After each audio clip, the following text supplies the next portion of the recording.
E commerce marketing जो है, जो स्किल, उसकी डिमांड कितनी है और उसके अंदर रोल एंड रिस्पॉन्सिबिलिटी क्या होती है दोस्तों? क्यों हमें सिर्फ और सिर्फ एक वेबसाइट या फिर एक मार्केट प्लेस पे हमें रिलाई नहीं रहना चाहिए?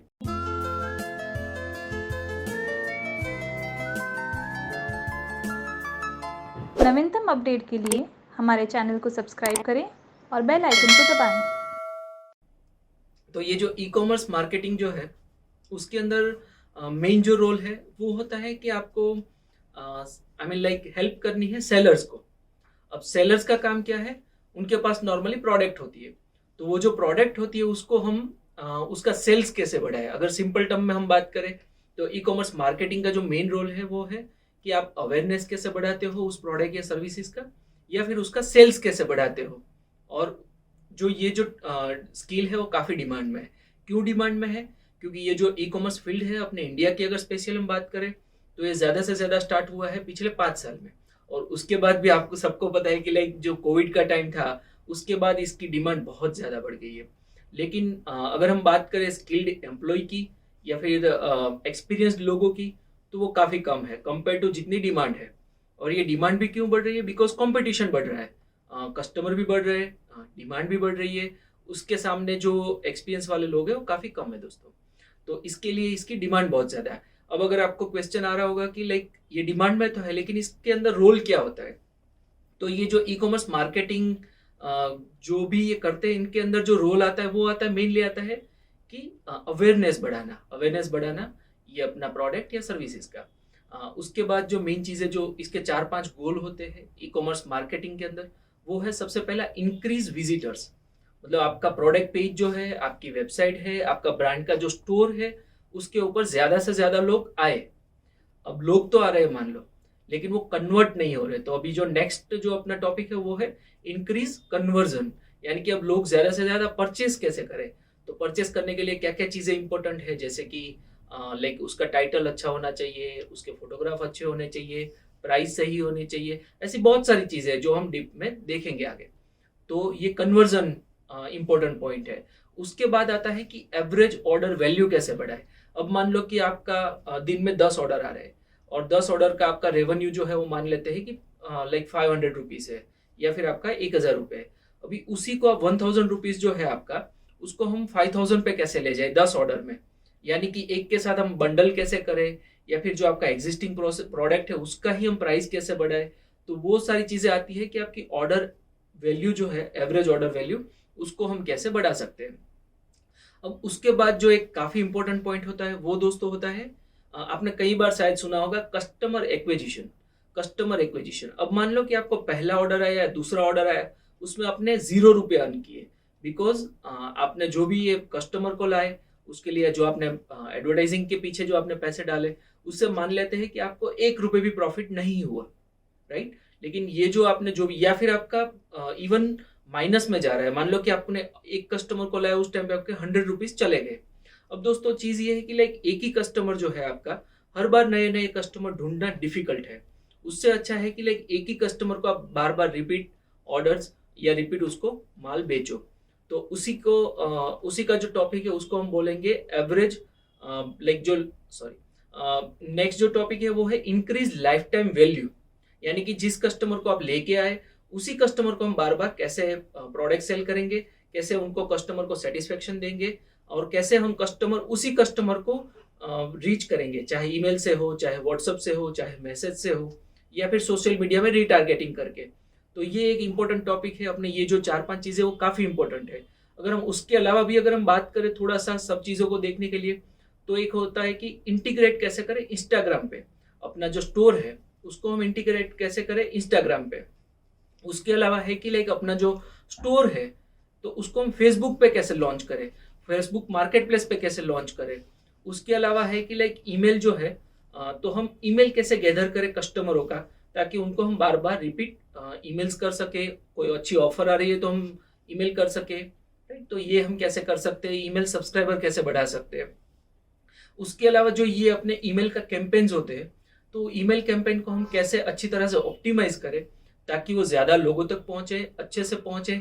कई बार दोस्तों आपने देखा होगा कि अपना जो ईमेल होता है स्पैम फोल्डर में चला जाता है, यानी कि कस्टमर ने देखा ही नहीं, हमने शायद 2 बार भेजा, 3 बार भेजा, चाहे 10 बार भेजा, लेकिन अपना जो ईमेल है वो खुद जा रहा है स्पैम में, तो किसी काम का नहीं है, ना आपके काम का है ना कस्टमर के लिए काम का है।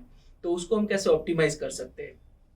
फिर हम यूजर जनरेटेड जो कंटेंट होता है, यानी कि आपके जो सेटिस्फाइड कस्टमर है उनके हम टेस्टिमोनियल कैसे ले, वो खुद अपने सोशल मीडिया पे कैसे प्रमोट करे, या फिर अपनी वेबसाइट पे कैसे वो लोग पोस्ट करे, रिव्यू डाले, फोटोज डाले, वीडियोस डाले। तो वो सारा होता है यूजर का जो खुद का कंटेंट होता है, उसको हम कैसे अपने वेबसाइट के साथ जोड़ सकते हैं दोस्तों। उसके अलावा आप लाइव चैट भी इंट्रोड्यूस कर सकते हो अपने वेबसाइट में, ताकि लोगों को कोई भी क्वेरी हो तो वो वहीं पे सॉल्व हो जाए। और कई बार आपने पॉपअप्स भी देखे होंगे, जब भी आप कोई वेबसाइट में जाते हो, अगर आप नए कस्टमर हो तो वहां पे दिखेगा कि फर्स्ट टाइम परचेस पे 20% है डिस्काउंट। वो क्यों होता है? क्योंकि एक बार अगर कस्टमर को आपने बेच दिया तो बार बार बेचना थोड़ा इजी है कंपेयर टू हर बार नए कस्टमर ढूंढना। तो इसीलिए वो लाइव चैट है, पॉपअप है, वो सारी चीज़ें इंपॉर्टेंट है। फिर प्रोडक्ट पेज को कैसे ऑप्टिमाइज करें? जैसे मैं आपको एक एग्जांपल दूं कि हमारा एक प्रोडक्ट पेज था, उसके ऊपर करीबन करीबन 100 लोग आए थे। एक वीक के अंदर, 7 दिन के अंदर 100 लोग आए थे, उसमें से 0 परचेस हुआ था दोस्तों, 0 परचेस। लेकिन उसके बाद हमने कुछ चीज़ें की, थोड़ी सी चेंज की, और उसके बाद जब 100 लोग आए तो 100 लोग में से करीबन करीबन 25 लोगों ने परचेस कर लिया दोस्तों। तो हम अपना जो प्रोडक्ट पेज होता है उसको कैसे ऑप्टिमाइज करें? उसके अलावा आप सबको पता है कि ज़्यादातर ऑर्डर जो आते हैं अभी वो मोबाइल पे आते हैं। तो मोबाइल पे हम अपना जो प्रोडक्ट पेज है उसको कैसे ऑप्टिमाइज करें मोबाइल के लिए? क्योंकि मोबाइल और वेबसाइट, अपना जो लैपटॉप है, पीसी है, उसमें बहुत डिफरेंस है। क्योंकि लैपटॉप या पीसी की जो स्क्रीन है बहुत बड़ी है, लैपटॉप की स्क्रीन बहुत छोटी है। अब मान लो कि जस्ट ऐसे ही एग्जाम्पल बोलूँ कि आपने जो फोटो डाला है उसके अंदर जो टेक्स्ट है बहुत छोटे छोटे टेक्स्ट है, उसका जो साइज है बहुत छोटा है फ़ॉन्ट का, तो मोबाइल में जब देखेगा तो और भी छोटा हो जाएगा, उसको नहीं दिखेगा। तो इट्स बेटर कि उसको हम ऑप्टिमाइज कैसे करें ताकि वो मोबाइल में भी अच्छी तरह से दिखे दोस्तों। इसके अलावा एक चीज़ काफ़ी इंपॉर्टेंट है कि अपने जो लॉयल कस्टमर है, जो मतलब आपसे रिपीट परचेस कर रहे हैं, बार बार परचेस कर रहे हैं, उसको हम कैसे अपना रिवॉर्ड्स दे सकते हैं। जैसे मैं लिवाइज की बात करूँ तो लिवाइज जो है अपना जीन्स का, वो क्या करता है, नॉर्मली आप जो भी परचेस करते हो उसमें से कुछ पॉइंट्स जो है वो आपके बैलेंस में डाल देता है। मान लो कि आपने 10,000 का शॉपिंग किया तो उसमें से वो 500 पॉइंट्स आपके अकाउंट में डाल देता है। उससे क्या होगा, आप जब नेक्स्ट परचेस करोगे तो उस टाइम पे आपको 500 रुपीज़ कम पे करना पड़ेगा। तो इससे भी कस्टमर काफ़ी सेटिस्फाइड होते हैं दोस्तों। तो ये सारी चीज़ें काफ़ी इंपॉर्टेंट है as a e commerce marketer. तो आपको as a e commerce marketer ये सारी चीज़ों का ध्यान रखना होता है, और ये काफ़ी डिमांड में है दोस्तों। जो हमारा टॉपिक है वो है कि क्यों हमें सिर्फ और सिर्फ एक वेबसाइट या फिर एक मार्केट प्लेस पे हमें रिलाई नहीं रहना चाहिए।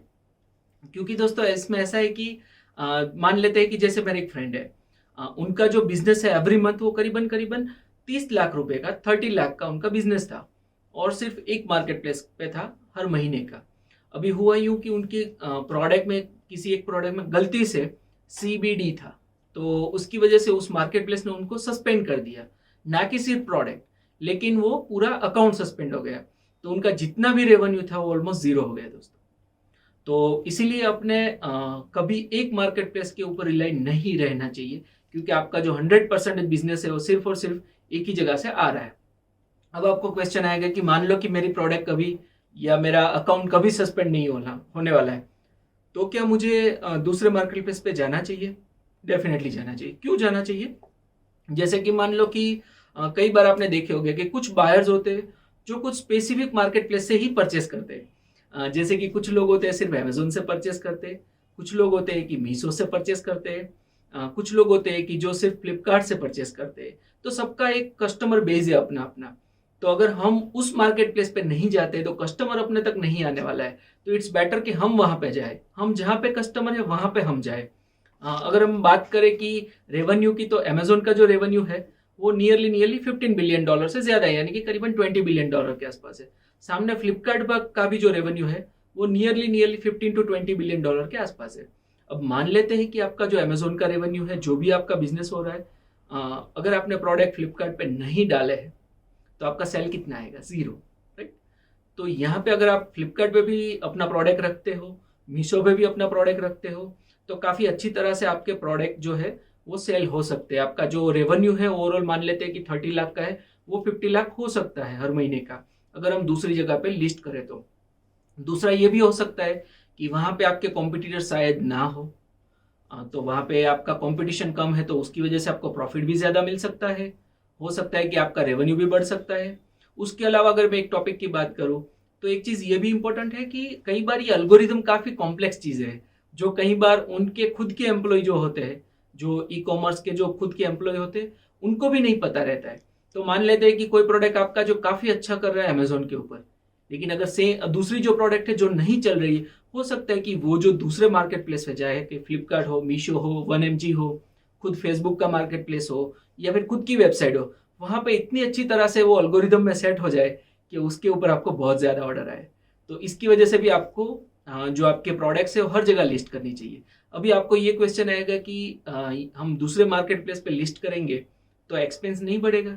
बिल्कुल नहीं, क्योंकि ज़्यादातर ई कॉमर्स मार्केट प्लेस जो है उसके ऊपर आपको लॉन्च करने के लिए या प्रोडक्ट रखने के लिए कोई चार्ज ही नहीं है।